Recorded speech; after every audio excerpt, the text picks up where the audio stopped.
Tonight, I am speaking to you because there is a growing humanitarian and security crisis at our southern border. Every day, Customs and Border Patrol agents encounter thousands of illegal immigrants trying to enter our country. We are out of space to hold them, and we have no way to promptly return them back home to their country. All Americans are hurt by uncontrolled illegal migration. It strains public resources and drives down jobs and wages. Among those hardest hit are African Americans and Hispanic Americans. Our southern border is a pipeline for vast quantities of illegal drugs. Over the years, thousands of Americans have been brutally killed by those who illegally entered our country, and thousands more lives will be lost if we don't act right now.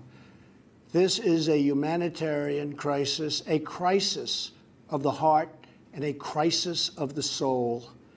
Last month, 20,000 migrant children were illegally brought into the United States, a dramatic increase. These children are used as human pawns by vicious coyotes and ruthless gangs.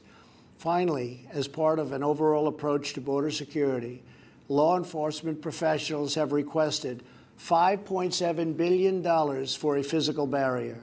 At the request of Democrats, it will be a steel barrier rather than a concrete wall. The federal government remains shut down for one reason, and one reason only, because Democrats will not fund border security. My administration is doing everything in our power to help those impacted by the situation. But the only solution is for Democrats to pass a spending bill that defends our borders and reopens the government. How much more American blood must we shed before Congress does its job? To those who refuse to compromise in the name of border security, I would ask, imagine if it was your child, your husband, or your wife whose life was so cruelly shattered and totally broken. To every member of Congress, pass a bill that ends this crisis.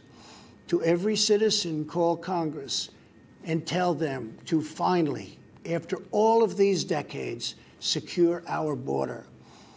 This is a choice between right and wrong, justice and injustice.